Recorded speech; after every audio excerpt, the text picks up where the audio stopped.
Hey everyone, I want to give you a quick mission update. As you can see, it is full of snow in my backyard. About 2 days ago, it was 60 degrees and sunny. We were out here with short sleeves, hanging out, having a drink. And it just seems like everything can change so quickly with everything going on in the world, with the pandemic. I think I feel that way a lot, that things can change so fast. And we can, a lot of times in that change, in that uncertainty, we can either lose our hope, we can, in the uncertainty, lose our certainty in what God is doing. But just like this backyard covered with snow, and things seem like with snow comes, no life and death. There's new life in these trees behind me. They're about to spring forth in spring, and I believe the same is true with what is going on here on campus, and then in all of our lives as well. Quick update on what we're doing for Focus right now. Our mission hasn't changed. What it looks like has changed a little bit. While students have been mostly, for the most part, sent home and asked to stay away from campus until they communicate to us otherwise, we might ask, okay, how are we going to do discipleship? How are we going to do Bible study? Well, it was really encouraging. Even just last night, every Thursday we meet for our Exodus 90 group, the men that we have that are practicing the prayer, the asceticism and fraternity for 90 days. And we couldn't physically meet in my basement like we usually do every week, but we met over Google Hangouts, and we had an awesome hour-long conversation about how God is still moving. What are the challenges to this new setting that we find ourselves in, but how God still wants to bring us deeper. And I think ultimately, when we see things like the coronavirus and all this kind of stuff, we might think that, we can't, like, Satan is going to win. Satan is going to pull us down. And ultimately, if we stand still, he will. That's what he wants to do. But at the moments that can seem the darkest or that seem the most uncertain, that's where God can bring the most life. We look at the cross, we recognize that in that moment of death and despair, the greatest gift to mankind was given to us in the resurrection of Jesus Christ.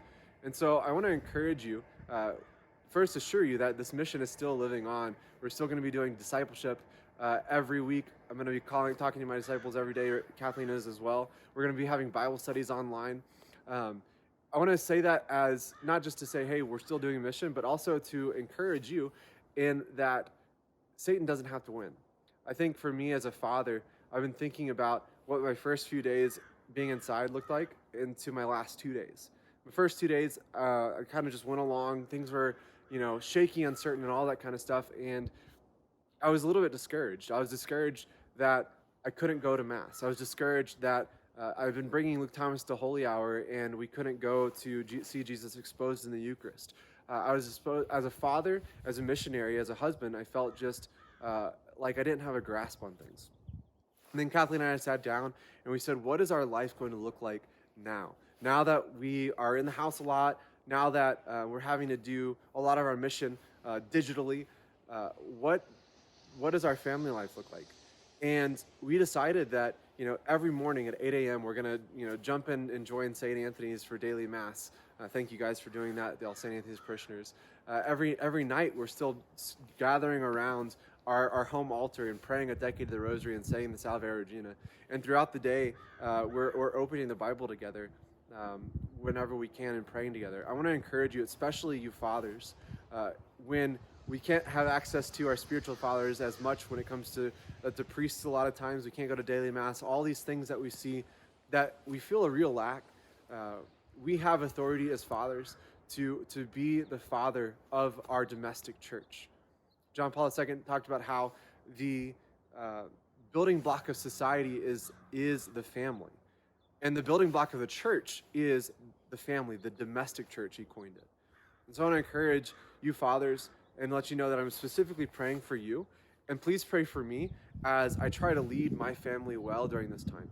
That this time might not be a point where Satan is going to try and pull us down, but ultimately it's going to be a time where God is going to be even more glorified. Even when things don't look alive, the church is still alive. The domestic church is still alive. So I want to encourage you, fathers, know that I'm praying for you, mothers, children, family, everyone, and know that God still has the victory and that he can do many great things and his kingdom can be built still here. Please, if you have any suggestions on mission, on family life, things that are working well in your family, please share it with us. We are growing and learning, and so many of y'all have such wisdom. We thank you for that. And we thank you for your prayers. And we're looking forward to journeying with you together during this time. God bless.